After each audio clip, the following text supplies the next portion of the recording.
Anong kapabalaghan ito?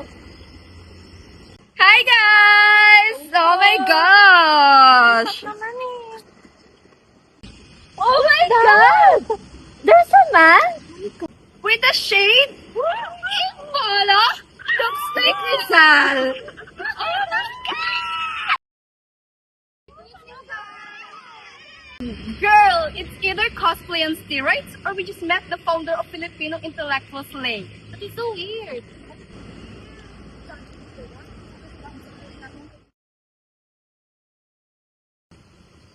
Maaari bang magtanong kung anong taon ngayon?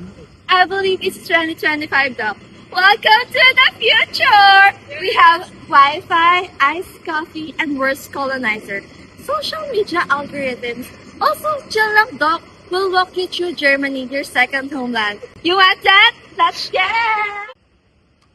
He really was that guy here. German Rizal was big Rizal. Oh,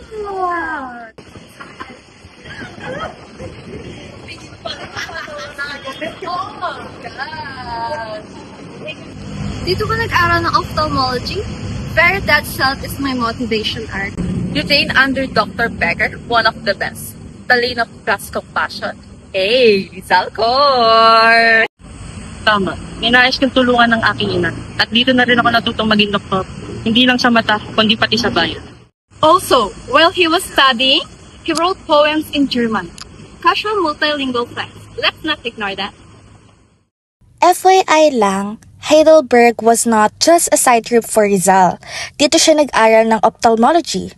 Oo, ay doctor si Kuya para magkamot si Mama Theodora. Certified Mama's Boy Energy. He learned German, wrote parts of Alfili at nag-exist as a full-on intellectual. Rizal in Germany, not tourist mode, scholar mode unlocked. Dok, parang 600 plus kilometers yung nilakad mo all over Germany and mostly by foot?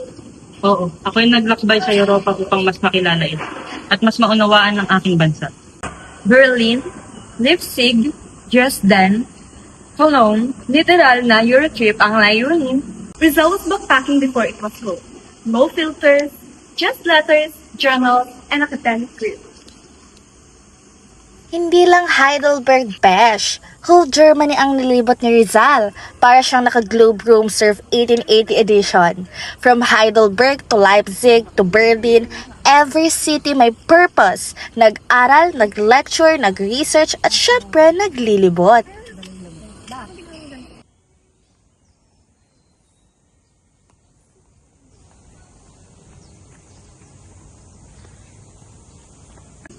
You stay with Pastor Karl Ulmer here, parang adopted German fam mo.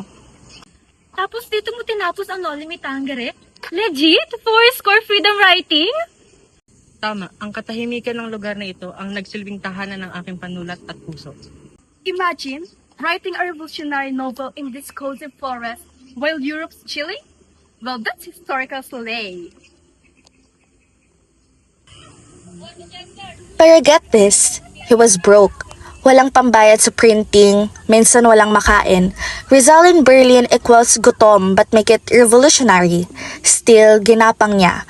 With help from friends, napapublish din ang Noli. Kaya kung may thesis ka ngayon, at least di mo kailangan magbenta ng relo.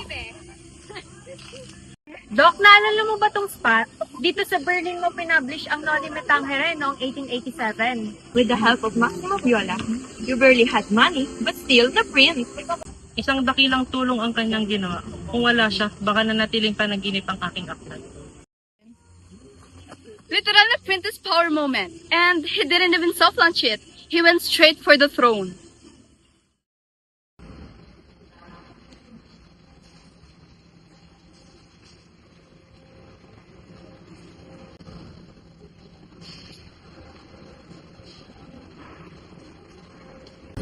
For even 2 weeks, we're back on fellow scholar, Betsy Malambistan.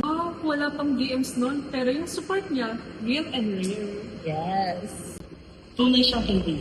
Bagabat banyaga, damang-dama niya ang puso ng Pilipino. Reminder lahat, Rizal Circle wasn't just one. It was global, international alliances before it was trendy. Lumen Treat super supported Rizal's work. Binaback up niya si Rizal habang pinapublish ang Nolly at LFD. Emotional support and academic support. We love a hype man. And kahit di sila nagkita agad IRL, solid yung trust nila. Rizal even dedicated his books to him, as in bestie status unlocked. Doc, what kept you going? Abroad, alone, cold, under threat. Dahil alam kong may karapatan lumaya ang bayan at kailangan ng boses kahit mag-isa. You weren't just a hero. You were a human with purpose. Okay, wait. Loki, I'm crying. That's not just history. That's heart. Aww. Mga kabataan, let's make one thing clear. Rizal isn't boring. He was bold, brilliant, and brave. He was a vibe, a visionary, and a Virgo literally. What he did in Germany changed our future. And prove na kahit Gen Z ka pa, you can make impact. Slay the bayan, mga kabataan!